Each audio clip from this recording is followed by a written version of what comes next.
What's up mga kababayan? News That Matters here. Dito sa video natin ngayon ay ating panoorin o pakinggan itong mga balitang napapanahon, no? At isa na nga rito, ang bali-balitang pinabubuwag na ang Quadcom mga kababayan. Paano ba naman kasi kitang-kita naman na useless ang ginagawang pang-iipit ng mga pulpul na kongreso dito kina Tatay Digong at BP Sara. Nawika nga ng PMA retired generals, nagsasayang na lamang tayo ng mga resources dito sa mga pulpol na kongreso, no? Na kaysa bigyang pansin itong kwentong barbero nila patungkol sa mga Duterte, bigyang pansin na lamang ang mga problemang kinaharapan ngayon sa loob ng bansa at isa na nga rito, ang maagang paglingap sana ng bangag na administrasyon sa mga ordinaryong mamamayan, lalo na't may mga paparating na malalakas na bagyo. Pero bagong lahat mga kababayan, huwag niyo po sana kalimutang mag-like at subscribe para updated ka sa mga uploads ko araw-araw. At yun na nga no mga kababayan, lahat po tayo mag-ingat, lalo na't sunod-sunod ang paparating na bagyo sa ating bansa. Na alam naman natin na walang silbi ang 5,500 flood control ng bangag na administrasyon. At sa pagbabalik topic nga kung ako ang tatanungin lang talaga, agree ako na dapat talagang mawakasan na itong mga pang-iipit na ginagawa ng Quadcom sapagkat una't huli nagbumukha na lang talagang mga tanga ang mga ito sa harap ng kamera na hindi may tatanggi na sa mata ng taong bayan ang mga Duterte, partikular na nga itong si PRRD ang nagwagi. Kung kaya naman hindi ko na patatagalin pa, heto na ang buong video. Magandang araw mga kaibigan. Pag-usapan natin ngayon ang panawagan ng mga retired PMA generals na buwagin na ang Quadcom. Ito, may bagong post si General Romeo B. Poques. Then, yung mga naunang mga post ni General Orlando De Leon. Isang sinasabi nila na useless ang Quadcom. Okay, ito. Basahin ko ang post ni General Romeo B. Poques. Sabi niya, the role of Congress is to craft laws. Congressional hearings are supposed to be undertaken in aid of legislation, meaning to help lawmakers make the laws or amend or revise existing ones. However, given the way these hearings are handled by the persons who claim to be honorable and demand to be addressed as your honor, they are made more in aid of persecution of invited resource persons and in aid of re-election of the honorable congressmen and senators. We live in a very difficult times, made worse by typhoons, floods, and other disasters. Ordinary citizens endure severe hardship in earning a living just to barely feed their families. On the other hand, grandstanding and unconscionable lawmakers who got the riches from people's money through kickbacks conduct the hearings just to stay relevant and get re-elected. Okay? Ito na, the sad truth.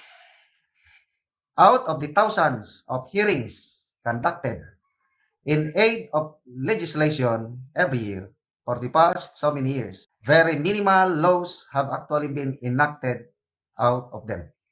It is better, ito na yung panawagan, it is better to stop these costly, stressful, and useless hearings perpetrated by the clowns. Even the skies are getting angry.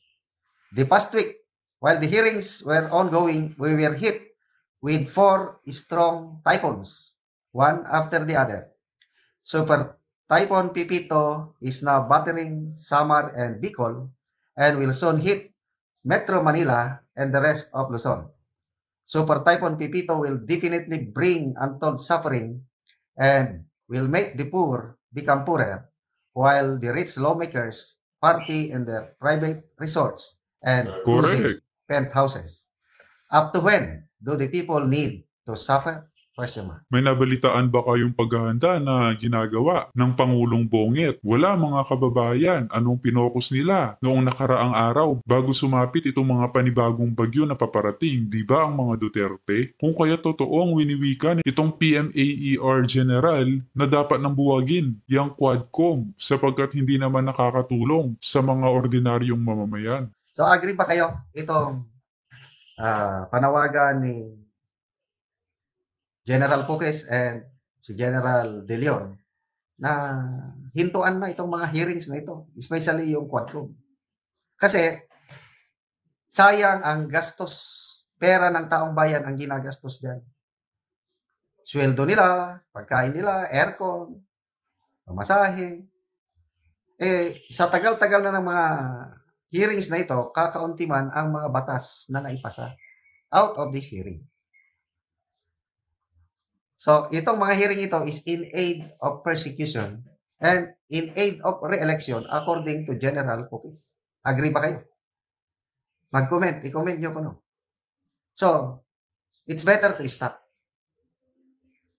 Kailan kaya matitigil itong Quadcom hearing na ito? Kung si Congressman Ace Barbers pa ang masusunod, sabi niya, gusto niya nang matapos ngayong 2024, before the end of this year. Sana naman, tapusin na nila. Kasi ang target nila is ICC. Mabuti na lang, ICC yung para idiin si dating Pangulong Rodrigo Duterte nga makasuhan sa ICC.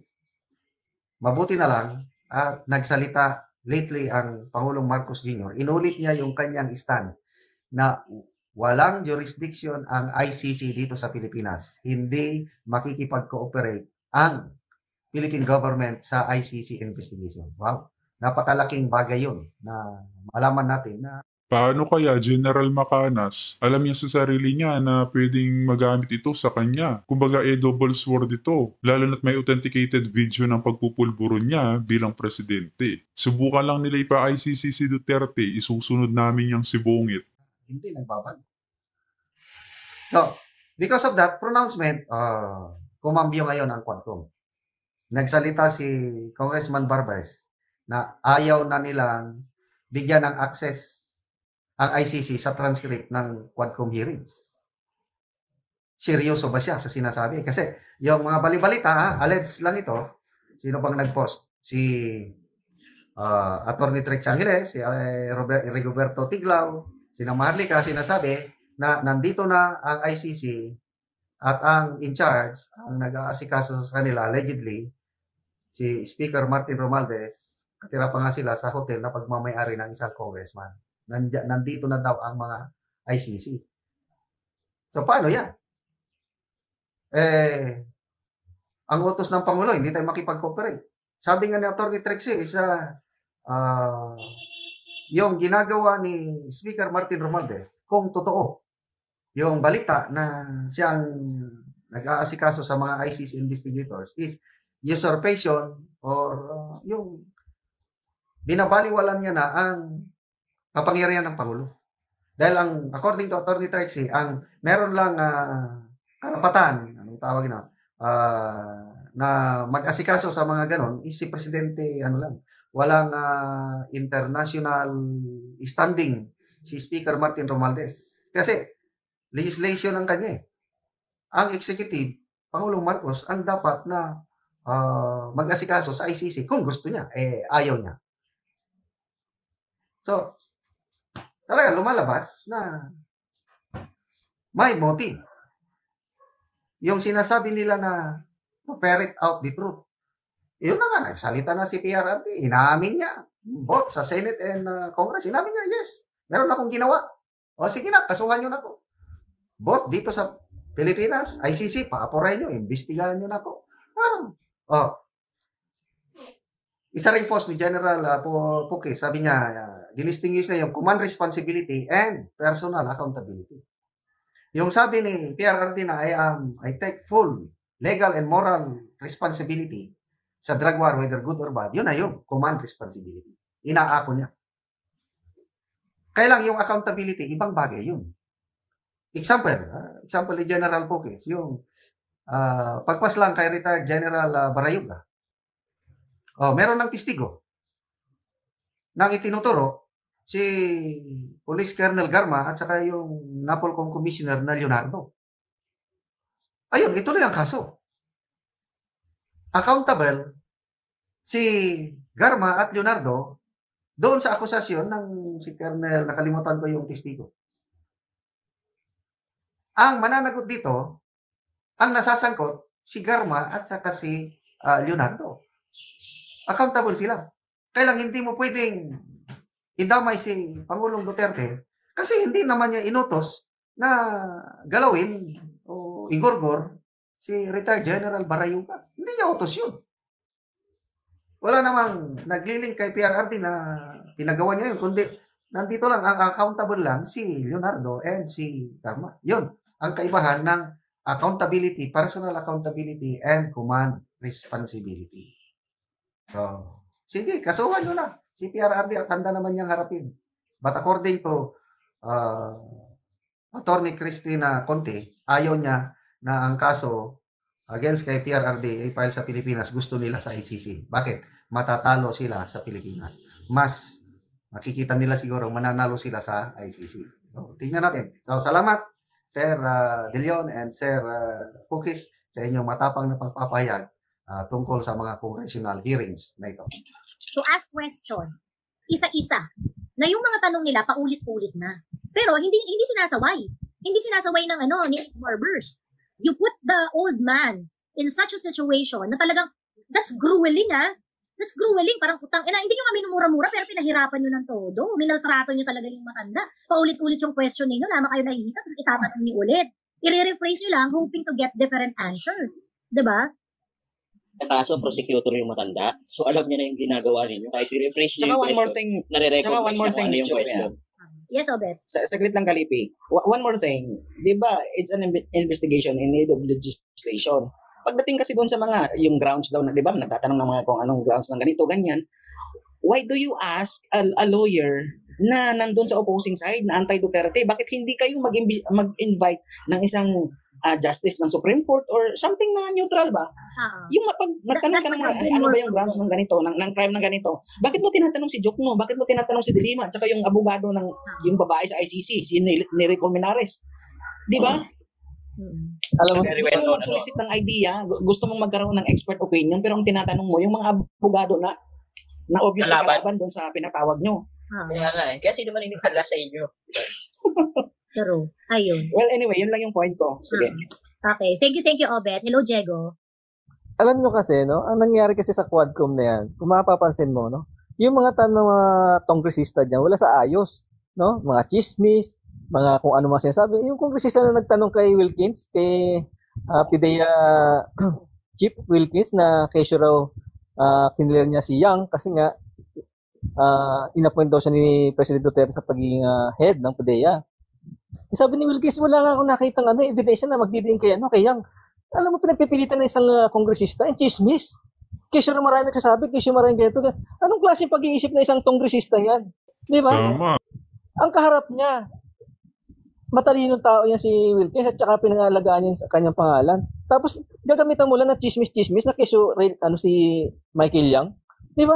Yung mga tanong na ganyan na talagang nakakabobo, no? Dito nakakinig yung mga bata, talagang hindi malaman, no? Kung anong pag-iisip yung mga tanong na ganyan. Nagbabase ka sa chismis, gusto mong idiin yung tao, tapos sa chismis ka na gano'n. Wala kami pakitang na ebidensya. Di ba? Ito pa. Pangalawa, nung nagsalita si Kongresista Cardema, di ba? Lahat sila nag-react. Bakit? Tinamaan sila lahat. Ang dinala lang nila, yung mga biktima ng drug war na sinasabi nila, yung mga inosente. Bakit hindi sila nag-imbita ng mga pinatay ng mga durugista, no? Yung mga magulang na pinatay ng mga addict at saka yung mga nirape ng mga batang sanggol na hindi nga inimbitahan dyan sa Quadcom. At ito pa, yung mga NPA, no, na pumapatay na sundalo, tama nga naman si Cardema eh. Tama kayo, yung pagsasalita yung isang convicted na si Castro, tapos kung ano sasabihin, kesyo raw may proseso, may due process, paano yung mga sundalo natin na pinapatay ng mga NPA? no? Na tumutulong Napansin din yan ng taong bayan na puro anti-Duterte ang mga inimbitahan, no, ng mga pulpul na kongreso. lang sa relief goods na i-transfer sa mga bayan o pinagpapatay ng NPA. May narinig ka ba na kinukundina nila? Oh, di ba? May narinig ka ba na sinabihan nila na kung ano man binabanggit nila kay Tatay Digong, sinasabi ba nila against sa mga NPA? Diyan lang natin makikita di ba? Nagkakaisa sila para siraan yung Duterte. Pero yung mga sarili nila, hindi nila nakikita yung mga mali na ginagawa nila. Di ba? Kaya nga lahat sila react lahat no kay Kongresista Cardema No, tama 'yon para magising sila at mapahiya sila sa mga mamayan. Yun lang, salamat.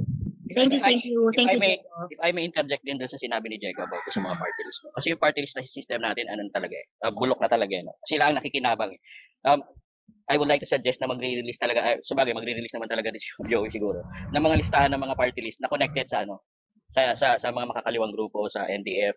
No, I don't think we should vote for them anymore kasi nga they are wasting our money, they are wasting our time. And wala pa ako nakitang kapakipakinabang na batas na napakinabangan ng lahat no, or kahit counter-terrorism man lang na mga batas na nanggaling sa kanila kasi sila din ang number one maapektuhan. Yun lang.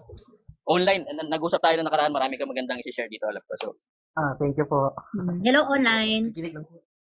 Good morning po. Nakikinig lang po. Yung tungkol sa mga napag-usapan natin tungkol sa mga terorista, komunista at yung mga drug laboratories na lalansag under Duterte's time. Diyos me, yun lang. Siguro marami naman hindi nakakaalam pa no. Prepare your kung meron kayong computer, ini internet connection dyan para madadagan nakikita naman. Lelos, yun ka muna, Lelos. Yun ka muna, Lelos. Para dagdag kaalaman lang, kung meron kayong internet dyan, magsimula na tayo sa ating palatuntunan. Actually, AJK, ang nag-i-initiate talaga niyan is grupo nila yung nasa left side. Galit na galit kasi sila dahil unti-unti silang naubos during the time of Duterte, during the time of PRRD. Lalo na nung nakisali na si Sara sa national platform. Agree. Yes. Pero nag-organize talaga ng NTFL kasi grupo yan nila na hindi ko na sasabihin.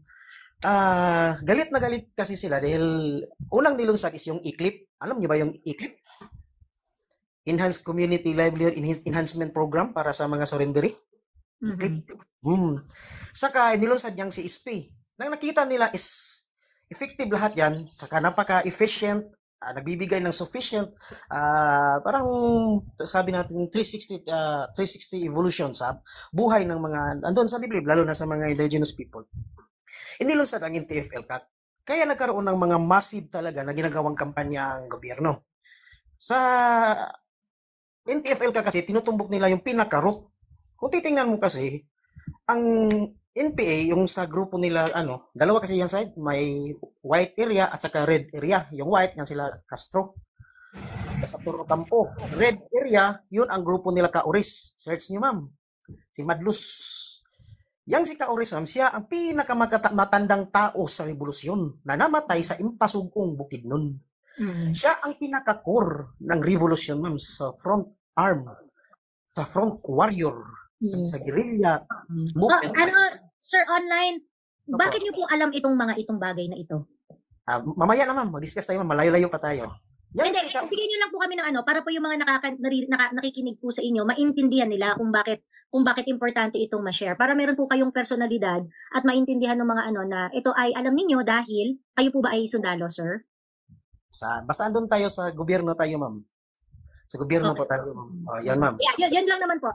So, nasa position po talaga kayo para malaman itong mga kwentong ito. Yes, ma'am. Yan. Nang nakuha na si Kauris, ma'am, galit na galit sila kasi classmate niya sa Toro Campo, ma'am. Best friend talaga niya. At saka yung namatay na mag-asawa, yung kinakuha mag-asawa sa Tarlac, ma'am ba?